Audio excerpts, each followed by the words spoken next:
Good morning everyone, my name is Dirk Moseley and I'm the Outdoor Education Manager at Husaak Adventures. Today I want to engage you in a conversation about something incredibly vital, outdoor education. Especially for young people in today's society and why it holds such significance here in the GCC. We're living in an era where technology has become central to almost every aspect of our lives, especially for young people. Think about it for a moment. How much time do kids today spend in front of screens?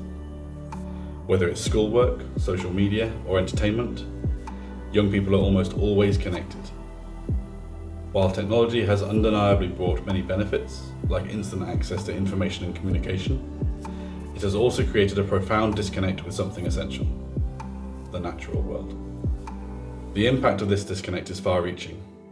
A report by the World Health Organization highlights that children aged 5 to 17 are recommended to engage in at least 60 minutes of moderate to vigorous physical activity daily. Yet less than 20% of them actually meet this target. This lack of physical activity is linked to several issues, including childhood obesity, mental health challenges, and a general decline in social skills. This leads us to a trend that many educators and psychologists refer to as nature deficit disorder.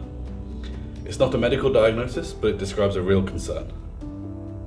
As children spend more time indoors and glued to screens, they lose touch with nature. This disconnection can lead to negative effects on their mental and emotional well-being. When I reflect on the young people I work with, I observe a clear distinction between those who spend regular time outdoors and those who do not. The impact of nature exposure on mental health is well documented. Tao Goodman found that children who spend time in green spaces showed lower levels of anxiety and depression, improved mood, and better focus. So, why does outdoor education matter?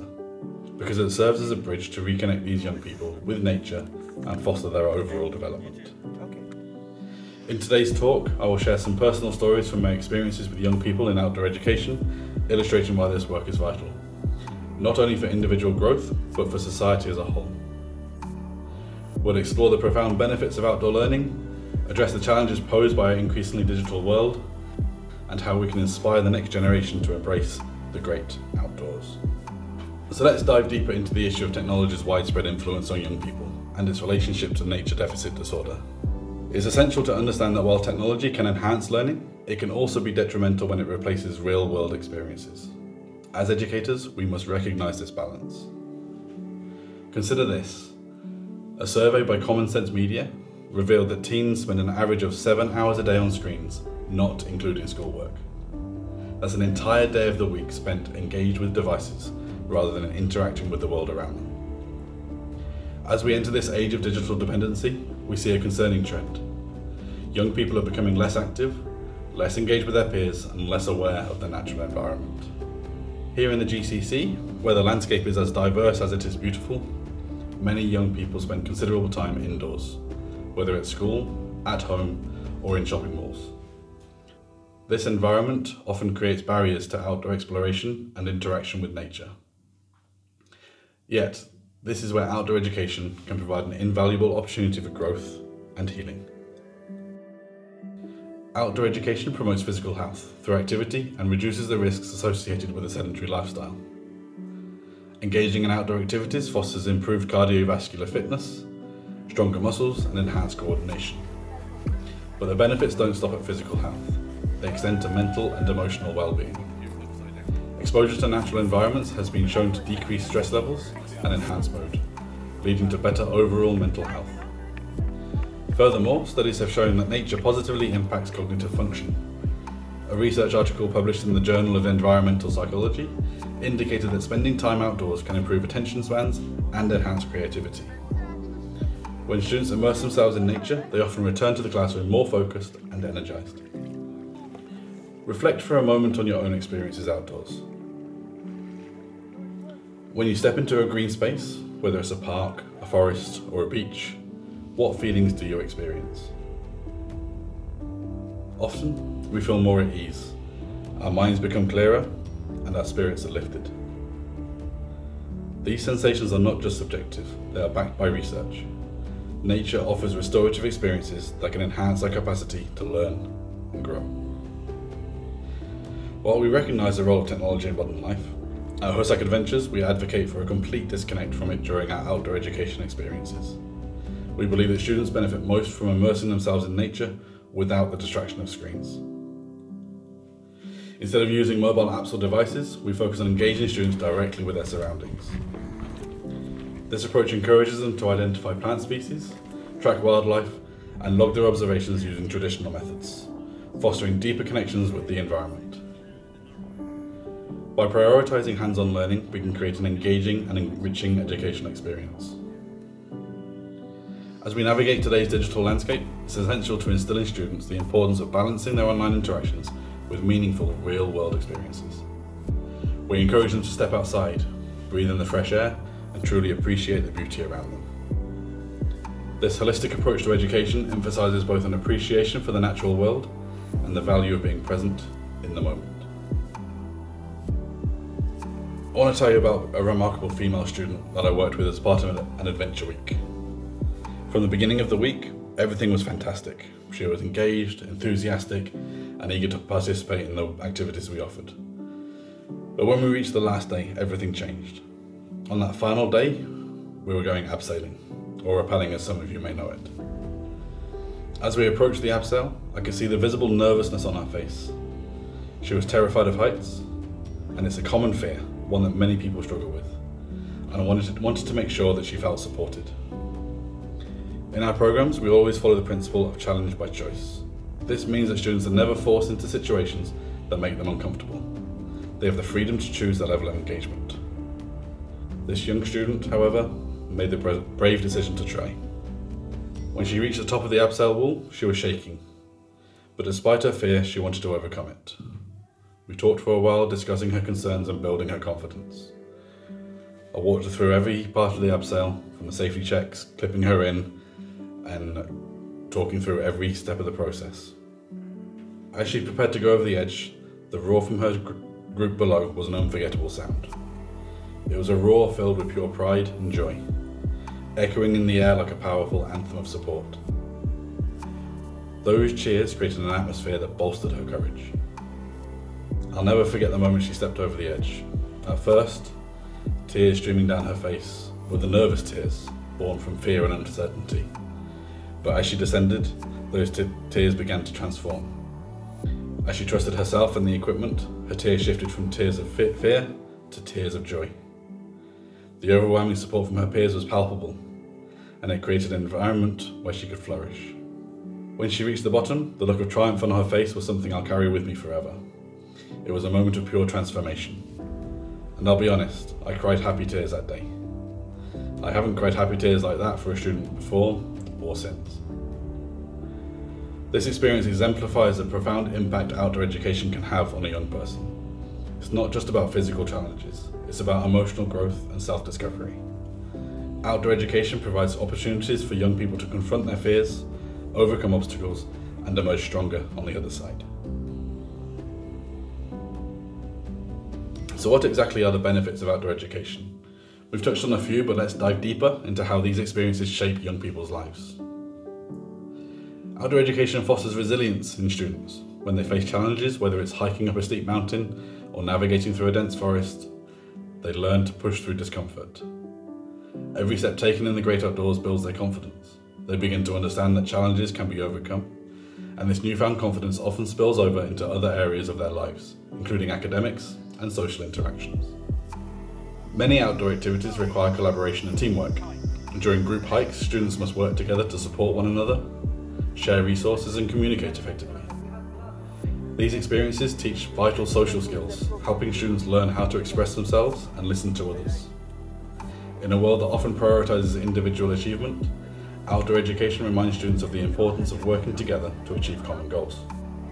And when faced with unfamiliar environments, students must think critically and make decisions on the spot. Whether it's figuring out how to set up a tent or determining the best route to take on a hike, outdoor education encourages problem-solving skills. These experiences foster a sense of independence and empower students to take initiative in their own learning. Outdoor education helps students develop a deep connection to nature. When young people engage with the natural world, they cultivate a sense of stewardship and responsibility toward the environment. This connection fosters an appreciation for biodiversity and the importance of conservation efforts. And lastly, it is a powerful platform for social and emotional learning. It allows students to explore their feelings, learn how to cope with failure, and experience joy in success. Through shared experiences, they develop empathy and compassion for each other. I'm going to tell you a story about a 15-year-old boy I worked with him during a canoe trip. After a long day of paddling down the river, we faced a challenging ascent, a steep 1 kilometre climb up a hill. Now this boy was not particularly fit, and as we began the hike it became clear he was struggling. He turned to us, breathless and frustrated, and said, "Just leave me here, pick me up in the morning, on your way back down." Our response of course was a firm nope. We explained that we can't leave you alone in the wilderness for the night, and you need to come with us. For the next hour and a half, he huffed, he puffed and complained his entire way. His determination wavered, and we could see the conflict between his desire to give up and the requirement to keep going. We encouraged him, reminding him of how far he had come and how close he was to the top, usually by telling him it's only 5 more minutes. Finally, after what felt like an eternity, we reached the summit. The moment he sat down on the bus, exhausted but triumphant, I'll never forget the smile on his face. It was a combination of relief and pride, a true moment of accomplishment. That smile conveyed so much, a realization that he could push through challenges and emerge victorious. Then there's a university student I worked with this past summer. He struggled physically during our hikes, and it was clear that his fitness level wasn't where it needed to be for the demanding Jebel Shams summit trip. But what stood out about him wasn't his struggle, but his determination. From the very beginning, he made it clear that he wasn't going to give up. With some light coaching, we reminded him to pace himself, not to rush ahead, and to find a speed he could sustain throughout the entire day. We have 3 checkpoints on Jebel Shams: IMAX, Base Camp 2 and the summit. When we reached the first checkpoint, which we call IMAX because of the breathtaking views, the whole team, including him, expected him to stop there. Some other students did, but this student surprised us. Instead of calling it a day, he said to himself, "I can go further. Let's see how far I can go." He continued on further than anyone, including himself, thought he would. Now he didn't make it to the summit, but when he came back to camp after reaching Base Camp 2, the pride and joy in his face were unforgettable. He surpassed not only our expectations, but also the limits he had set for himself. For me, this story encapsulates what outdoor education is all about: helping students realise that they are capable of far more than they believe. Another aspect of outdoor education I want to touch on is its potential for conflict resolution and social learning. One summer, I worked at a camp where 2 boys consistently argued. They didn't get along at all. With no parents or teachers around to intervene, it fell to us to help them navigate their conflicts. Every day for almost a week, I sat them down and facilitated discussions about their differences. Through this process, they began to develop a level of respect for one another. And by the end of the camp, while they didn't become best friends, they had learned to tolerate each other and communicate more effectively. This is a vital skill that extends beyond their time at camp. In life, we often encounter individuals with whom we may not initially see eye to eye. And outdoor education offers a unique opportunity to navigate these social dynamics in a supportive environment. This ability to resolve conflicts is essential in today's world. As society becomes more interconnected, we must learn how to work with others, even when we disagree. And outdoor education cultivates these skills, fostering a generation that is not only more tolerant, but also more empathetic. To wrap up, I want to leave you with this thought. Outdoor education is not just an extracurricular activity. It's not just something fun to do on the weekends. It's a vital part of young people's development. It teaches them resilience, teamwork, leadership, and empathy. It helps them reconnect with nature in a world increasingly dominated by technology. As we stand at the crossroads of education and technology, we have an incredible opportunity here in the GCC to utilise our unique environment to create life-changing experiences for young people. As the leading provider of bespoke outdoor adventure trips for schools, colleges and universities across the GCC, Husaak Adventures, with multiple sites in the most stunning of locations throughout the UAE, KSA and Oman, and our deep expertise in tailoring experiences, we ensure that each one is uniquely crafted to have a profound impact on your students. We will work hand in hand with you to create itineraries that cater to the specific needs of your students, guaranteeing an unmatched experience that fosters personal growth, teamwork, and resilience. As outdoor education becomes increasingly recognised as a critical part of young person's development, we at Husaak Adventures are committed to staying at the forefront. The skills and lessons learned outside the classroom are invaluable and will last a lifetime. Let us be your trusted partner in inspiring students to step outside, connect with nature, and explore the world in meaningful ways. We look forward to discussing how we can bring the transformative power of outdoor education to your students. Thank you for your time.